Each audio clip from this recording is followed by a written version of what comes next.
ભાવનગર ખાતે આજે DGP basketball અને Bhavnagar range police athletics meet 2024 સ્પર્ધાનો આજે રાજ્યના ડીજીપી વિકાસ સહાયની ઉપસ્થિતિમાં પ્રારંભ થયો હતો.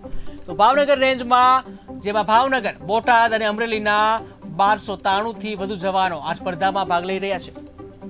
આજ રોજ ભાવનગર શહેર ખાતે પોલીસ પરેડ ગ્રાઉન્ડમાં ભાવનગર પોલીસ એથ્લેટિક્સ મીટ 2024નો ઉદ્ઘાટન સમારંભ યોજવામાં આવેલો હતો, જેમાં માનનીય ડીજીપી સાહેબ શ્રી વિકાસ સાહેબ પધારેલ હતા અને એમના હસ્તે આ રમતોત્સવનો પ્રારંભ કરવામાં આવેલો છે. આ રમતોત્સવમાં ભાવનગર, બોટાદ અને અમરેલી જિલ્લાના કુલ 1293 પોલીસ કર્મચારીઓ અને અધિકારીઓ ભાગ લઈ રહ્યા છે, જેમાં 218 જેટલી મહિલાઓ કર્મચારીઓએ પણ આમાં ઉત્સાહભેર ભાગ લીધો છે અને 3 દિવસ આ રમતોત્સવ ચાલવાનો છે. ખાસ મુખ્ય ઉદ્દેશ્ય શું હોય છે?